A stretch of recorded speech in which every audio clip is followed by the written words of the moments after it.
आपसे कहें कि अपने घर के आंगन में जाकर के बाल्टी, जैसे हम आपसे कहें कि आपके घर के आंगन में जाकर के आप एक खाली बाल्टी रख दें।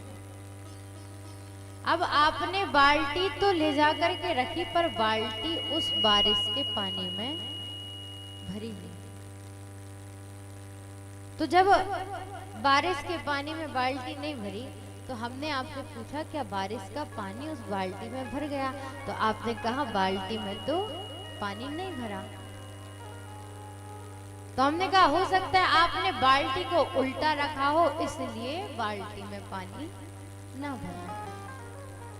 आपने कहा नहीं, बाल्टी तो हमने सीधी रखी थी, फिर भी बाल्टी में पानी नहीं भरा। हमने कहा बाल्टी को आपने टेढ़ा रखा होगा, इसलिए बाल्टी में पानी नहीं भरा। आपने कहा नहीं, बाल्टी को हमने सीधा रखा था, फिर बारिश का पानी उस बाल्टी में क्यों नहीं भरा? कारण ये था कि आपने भरी भराई बाल्टी आंगन में ले जाकर के रखी, इसलिए बारिश का पानी उस बाल्टी में नहीं भर पाया।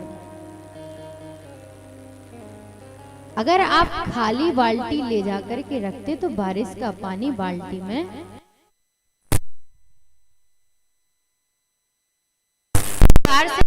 कथा में बैठते हैं तो हमें पूरा खाली होकर के बैठना पड़ता है,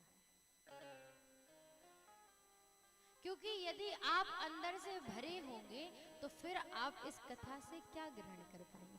क्योंकि जब एक खाली पात्र होता है, खाली पात्र में ही किसी चीज को डाला जाता है।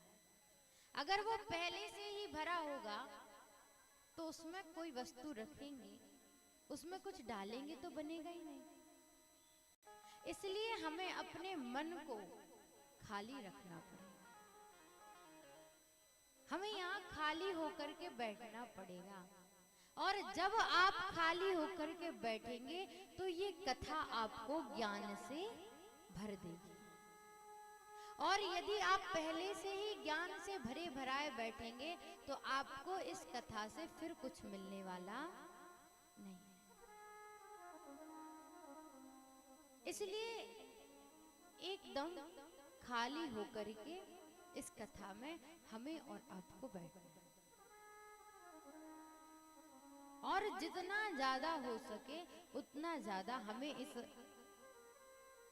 कथा से ज्ञान प्राप्त करना है।